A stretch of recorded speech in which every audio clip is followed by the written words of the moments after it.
जय हिंद राजा बाबू लोग, कैसे हो? उम्मीद अच्छे होंगे। आज हम कक्षा 9 गणित अध्याय 4 दो चर वाले रैखिक समीकरण की प्रश्नावली 4.2 करने वाले हैं। इस प्रश्नावली में हमें समझना है कि दो चर के रैखिक समीकरण का हल कैसे निकाला जाता है। ठीक है, तो इसको मैं बिल्कुल प्रैक्टिकल समझाता हूँ। जैसे मान लो आप घर पे हो, आपकी मम्मी ने बोला कि बेटा 100 रुपये ले लो और चले जाओ 3 किलो आलू ले आओ। ठीक है, क्या बोला कि 100 रुपये रखे हैं, जाओ ले लो 3 किलो आलू ले आओ। और आपसे अब अगर कोई पूछे कि 1 किलो आलू का दाम कितना होगा, तो क्या आप बता सकते हैं? हाँ या ना? देखो सोचो, आपके बैठे थे, आपके मम्मी ने कहा कि 100 रुपये ले लो। ठीक है, इसके बदले क्या लाना है? 3 किलो आलू। तो हमने इसको मान लिया 3x। ठीक है, 3 kg हमने क्या मान लिया? 3x मान लिया। तो 1 किलो आलू का दाम कितना हो जाएगा? ये x क्या है? 1 kg आलू का दाम है और 3 किलो ला रहे हैं, 3 गुना x। ठीक है, हमने क्या माना? x क्या है यहाँ पे? 1 किलो आलू का दाम। 1 किलो आलू का मूल्य है क्या? x है। ठीक है, x। और 3 किलो क्या हो जाएगा? 3x बराबर 100, यानी कि 100 रुपये ही दिए हैं आपको। तो यहाँ से x का मान निकालोगे तो बच्चों आपको पता ही है। ठीक है, x के साथ 3 क्या है? गुना में है, और जब गुना में होता है बराबर के उधर भेजते हैं तो भाग में हो जाता है। 3 से इसमें भाग चला जाएगा और 3 से भाग देंगे तो ये 33.3 आ जाएगा। ठीक है, यानी कि 33 रुपया 30 पैसा के करीब आपको 1 किलो आलू मिलेगी। तो 1 किलो आलू का दाम क्या हो जाएगा? ये हो जाएगा। पर इसमें क्या था? इसमें तो एक ही चर था। ये कैसा समीकरण बना? एक चर का समीकरण बना था। ठीक है, अगर आपसे बोला जाए कि बेटा जी आपके पास रखे हुए हैं 30 रुपये। ठीक है, आपको 30 रुपये दिया और बोला कि बेटा जी 2 किलो आलू लाना और 3 किलो टमाटर लाना। ठीक है, यहाँ पे x क्या रिप्रेजेंट कर रहा है? 1 किलो आलू का दाम। ठीक है, और y प्रदर्शित कर रहा है 1 किलो टमाटर का दाम। ठीक है, ऐसा ऐसा बोला कि बेटा जी 30 रुपये ले लो और जाओ 2 किलो आलू ले आना और 3 किलो टमाटर लाना। तो 1 किलो का दाम है x रुपया, तो 2 गुना x हो जाएगा। आलू 2 किलो लाना है। टमाटर का दाम अगर y रुपया, तो 2 गुना y हो जाएगा। और इन दोनों को जोड़ के, मतलब इन दोनों को जोड़ के कितने रुपए आपको खर्च करने हैं? 30 रुपये ही खर्च करने हैं। तो ये कैसा बन जाएगा? आपका दो चर का समीकरण बन जाएगा। ये क्या है? दो चर का समीकरण है। ठीक है, अब इसका हल कैसे होगा भाई? इसका हल कैसे होगा कि कितने किलो वाला हम टमाटर लेंगे या कितने किलो वाली हम आलू लेंगे। ठीक है, कि 2 किलो आ सके और ये टमाटर 3 किलो आ सके। तो यहाँ पे आप x का कुछ भी मान रख सकते हो। ठीक है, आप मान लिया भाई कि हमने क्या कर लिया, x हम क्या ले रहे हैं, यानी कि आलू हम 0 किलो ले रहे हैं। ठीक है, हम क्या ले रहे हैं? 0 रुपए वाली किलो ले रहे हैं, यानी कि हम ले ही नहीं रहे हैं। तो ये क्या हो जाएगा? 2 गुना 0 हो जाएगा प्लस में 3y बराबर में 30। ठीक है, तो यहाँ से ये तो 0 से गुना होकर 0 ही हो जाएगा, यानी कि 3y बराबर 30। और यहाँ से y बराबर क्या आ जाएगा?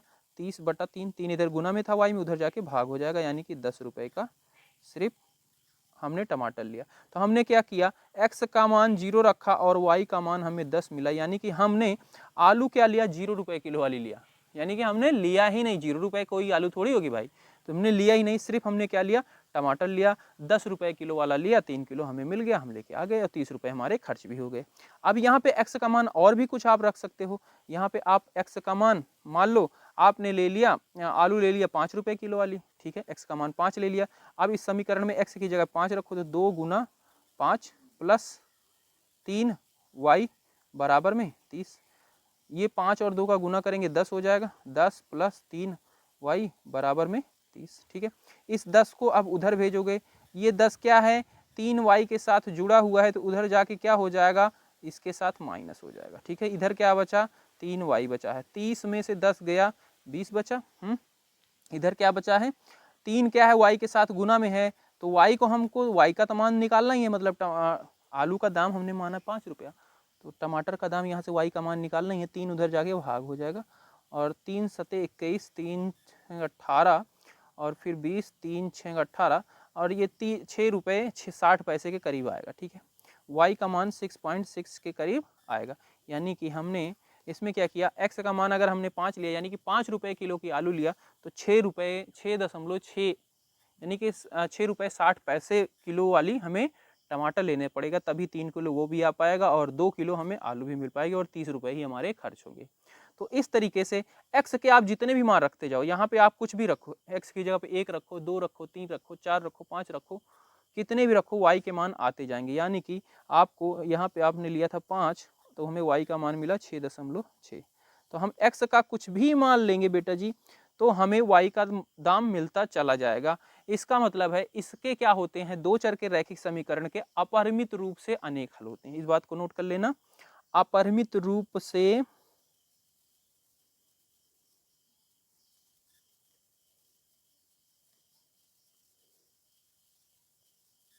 अनेक हल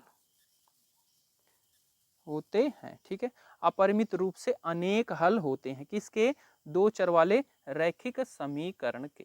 बात समझ गए? ठीक है, बस हमें इतना ही समझना था। अब हम आ जाते हैं अपनी प्रश्नावली पे। ठीक है, प्रश्नावली 4.2 का पहला प्रश्न दिया गया, निम्नलिखित विकल्पों में कौन सा विकल्प सत्य है और क्यों। y बराबर 3x, ठीक है, y बराबर 3x प्लस 5।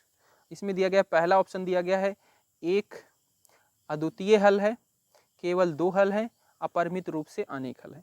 तो बेटा जी अभी हमने इसके बारे में बात कर लिया, इसका कौन सा ऑप्शन सही है, थर्ड वाला सही है। इसके अपरिमित रूप से अनेक हल होंगे। क्यों होंगे, आप इसमें लिख सकते हैं x का मान आप कोई भी संख्या रखो, y का मान आपको मिलता चला जाएगा। ठीक है, और बच्चे एक चीज एक्स्ट्रा है इसमें, अगर आप इनका रैखिक वो बनाओ, आलेख बनाओगे, इस समीकरण का अगर आप आलेख बनाना चाहो तो इसका एक रेखा बनेगी। ठीक है, इसकी आलेख जो बनेगा एक रेखा बनेगा, ग्राफ। देखते हैं अगर प्रश्न आगे होंगे प्रश्नावली में तो बताएंगे, नहीं तो आगे क्लास में आप इसको पढ़ेंगे। ठीक है, तो इसका क्या हो जाएगा, 10वीं में आप इसके बारे में पढ़ेंगे, आलेख के बारे में।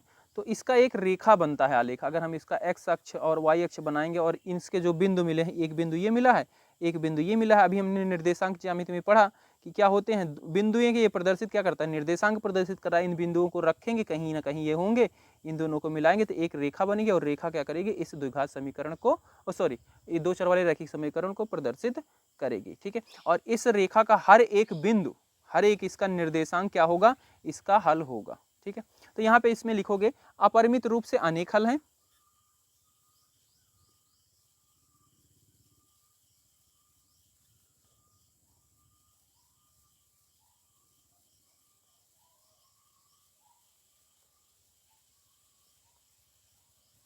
अपरिमित रूप से अनेक हल हैं, क्योंकि x के किसी भी मान के लिए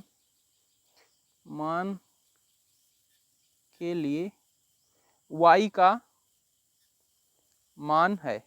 ठीक है, x का आप कोई भी मान रखो, y का भी मान आपको मिल जाएगा। तो बच्चों ये थोड़ा सा लिखावट में देखना, समझ में आ रहा है, शायद मैं बोल रहा हूँ उससे आप समझ लेना। ठीक है, इसका तीसरा ऑप्शन सही होगा। राजा बाबू लोग, इसका दूसरा प्रश्न दिया गया है, कह रहा है निम्नलिखित समीकरणों में से प्रत्येक समीकरण के 4 हल लिखिए। इनके आपको क्या करना है, 4 हल आपको लिखने हैं सबके।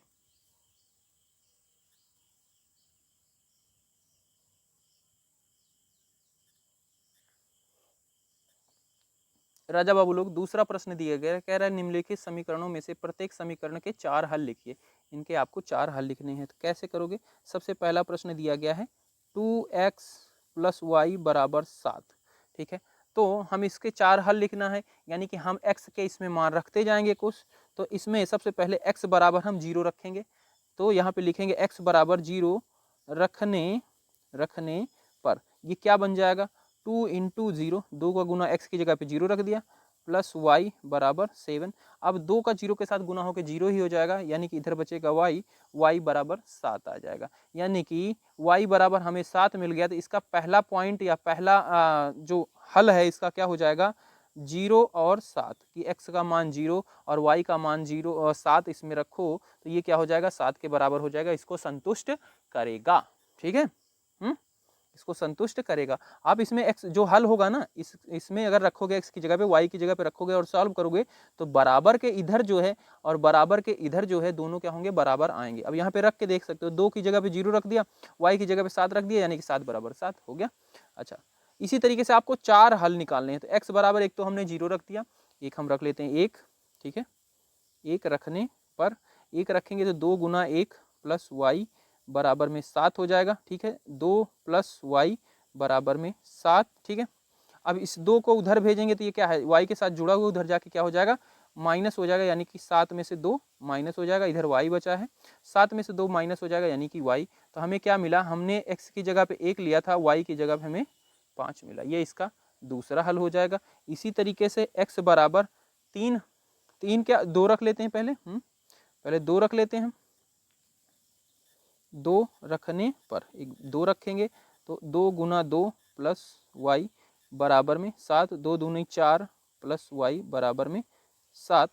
और उसके बाद 7 में से 4 को जब उधर हम भेजेंगे तो क्या है, इधर जुड़ा हुआ है, उधर जाके क्या हो जाएगा, माइनस में हो जाएगा। तो 7 में से 4 क्या हो जाएगा, घट जाएगा ये, और इधर बचेगा 7 में से 4 जाएगा, 3 आ जाएगा, यानी कि y बराबर हमें क्या मिल गया, 3 मिल गया। यानी कि x बराबर जब हमने इसमें 2 रखा है तो y बराबर हमें 3 मिल गया। ये इसका तीसरा हल हो जाएगा। इसी तरीके से x बराबर 3 रखने पर, ठीक है, x बराबर 3 रखने पर तब ये क्या हो जाएगा, x की जगह पे 3 रखो प्लस y बराबर में 7, तो 3 दूनी 6 हो जाएगा, प्लस में y बराबर में 7। अब y के साथ 6 क्या है, जुड़ा हुआ है, तो उधर जाके क्या हो जाएगा, ये माइनस हो जाएगा, ठीक है। 7 में से 6 जाएगा, इधर क्या बचेगा, y है, तो 1 आ जाएगा। यानी कि हमें क्या मिल गया, x बराबर 3 रखा तो y हमें 1 मिल गया। ये इसका हल हो जाएगा। तो इस तरीके से हमने 4 हल इसके निकाल दिए। पहला आपका ये हो गया, ठीक है, पहला ये हो गया, दूसरा ये हो गया, तीसरा ये हो गया और चौथा ये हो गया। तो ये हमने पहले का कर दिया है। इसी तरीके से आप दूसरे तीसरे में करोगे। x का मान पहले 0 रखना, ठीक है, उसके बाद हल करना, x का मान 1 रखना, 2 रखना, 3 रखना, और ये इस तरीके से आपके 4 हल आ जाएंगे, ठीक है। तो पहला पार्ट कर दिया, बाकी आप दोनों कर लेना। अगर कोई दिक्कत हो रही है कमेंट करना, मैं इसका सॉल्यूशन आपको दे दूँ। राजा बाबू लोग तीसरा प्रश्न देखिए, बताइए कि निम्नलिखित हलों में कौन कौन समीकरण x माइनस 2y बराबर 4 के हल हैं, कौन कौन नहीं हल नहीं है, ठीक है, ये आपको बताना है। तो भाई हल होने का क्या मतलब है, अभी बताया कि उनके जो हल आए हैं उनको आप इस समीकरण के अंदर रखो, और वो क्या हो जाएंगे, हल करने के बाद वो क्या आ जाएंगे, बराबर के जो इधर है वही इधर भी आ जाएगा, तो उसके हल होंगे, और नहीं आएगा तो नहीं है, ठीक है। तो चलो सबसे पहले हम पहले वाले के लिए चेक करते हैं। हमारा जो समीकरण है वो है x माइनस 2y बराबर में 4, ठीक है। पहला वाला दिया गया है आपका, पहला वाला दिया गया है 0 और 4, यानी कि x की जगह पे 0 रखना है, y की जगह पे 4 रखना है। ये हमने तीसरे समीकरण तीसरे अध्याय में पढ़ लिया। इसको क्या बोलते हैं, निर्देशांक बोलते हैं, ठीक है। यहाँ पे जो होता है इसको भुज, यहाँ पे होता है कोटि। ये भुज यानी कि x का मान होता है, कोटि क्या होता है, y का मान होता है, ठीक है। तो x की जगह पे 0 रखेंगे, माइनस 2, y की जगह पे 2 रखेंगे, बराबर में 4, ठीक है। 0 माइनस 2 दूनी 4 हो जाएगा, ठीक है, ठीक है, 2 दूनी 4 हो जाएगा, और इधर क्या है 4, तो इधर क्या आ गया, माइनस का 4 आया, इधर क्या आया, प्लस का 4 आया है, यानी कि पहला वाला जो है इसका हल नहीं है, ठीक है, वरना इधर भी प्लस 4 आना था, ठीक है। दूसरे वाले के लिए चेक करते हैं। दूसरा वाला है आपका 2 और 0, 2 और 0 को समीकरण में रखेंगे। समीकरण है आपका x माइनस 2y बराबर में 4, ठीक है। x की जगह पे 2 रखो, माइनस 2, y की जगह पे 0 रखो, ठीक है, बराबर में 4। इधर भी हल करना चाहिए तो 4 आना चाहिए, 2 गुना 0 हो जाएगा, 0 हो जाएगा, इधर 4 है, इसको यानी कि 2 बराबर 4, यानी कि ये भी दोनों बराबर नहीं आए, ये भी बराबर नहीं आया, इसको लगाएंगे कटा हुआ सिंबल, ठीक है, नहीं आया है, यानी कि ये भी इसका हल नहीं है, ठीक है। उसके बाद तीसरे वाले के लिए चेक करेंगे हम। तीसरा वाला दिया गया है 4 और 0, यानी कि x माइनस 2y बराबर में 4, x की जगह पे 4 रखेंगे, 2y की जगह पे 0 रखेंगे, बराबर में 4। तो 4 माइनस 2 का गुना 0 में होगा, 0 हो जाएगा, बराबर में 4, यानी कि 4 बराबर 4। तो ये इसका तीसरा वाला देखो, ये क्या है, बिल्कुल सही आ गया है, ठीक है। तो ये क्या है, इसका हल होगा, ठीक है। तो इसमें लिखेंगे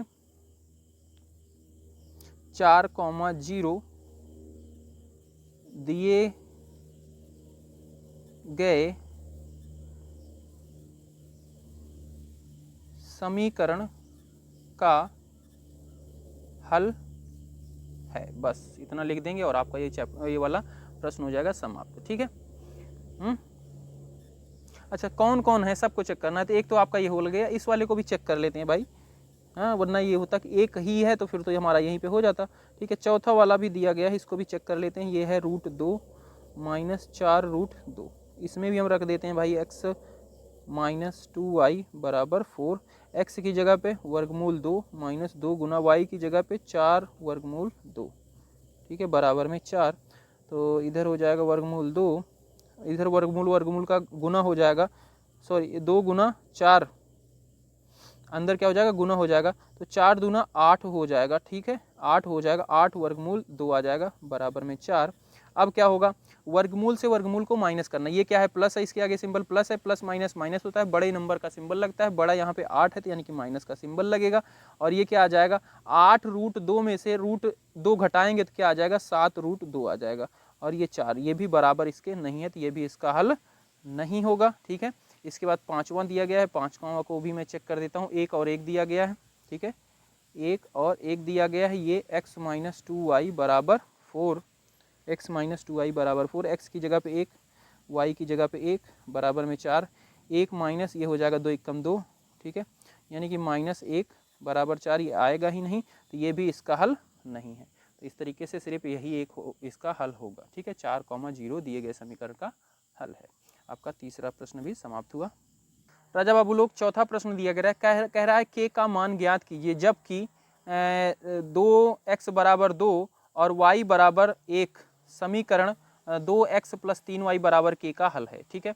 कह रहा है कि x और y का x बराबर 2 y बराबर 2 समीकरण का क्या है हल है, और कह रहा है के का मान आपको निकालना है। तो जो हल होता है इस समीकरण में अगर रखेंगे तो क्या करेगा, इसको संतुष्ट करेगा, मतलब इसको हल करने के बाद जो वैल्यू आएगी वही के बराबर होगी। यही तो हमने पढ़ा ना, बराबर में अभी जो तीसरा वाला पढ़ा, इसमें क्या हुआ, हमने x और इसका दोनों मान रखा और सॉल्व किया तो यहाँ पे भी 4 आया और ये 4 इसके बराबर हुआ, इसका यानी कि ये इसका हल था। तो जब हल होगा तो क्या होगा, इसको हल करने के बाद जो भी रिजल्ट आएगा वो के बराबर होगा। तो चलो बस इसको हल कर देना है। तो यहाँ पे x बराबर दिया गया है 2, y बराबर दिया गया है 1 और समीकरण है आपका 2x प्लस 3y बराबर में k, ठीक है। तो 2 इंटू एक्स की जगह पे 2 प्लस 3 गुना y की जगह पे 1 बराबर में k, तो ये हो जाएगा 2 दूनी 4 माइनस 3 बराबर में k, 4 में से 3 गया 1 बराबर k, यानी कि k का मान क्या आ गया 1 आ गया, ठीक है, 1 बराबर k या k बराबर 1, यही इसका हल हो गया। तो इस तरीके से प्रश्नावली 4.2 के सारे प्रश्न आपके समाप्त होते हैं बच्चों। मिलते हैं अगली वीडियो में। अगर कोई प्रॉब्लम है आप कमेंट कर सकते हैं, आपको सारा सॉल्यूशन मिल जाएगा। बाय बाय प्यारे बच्चों।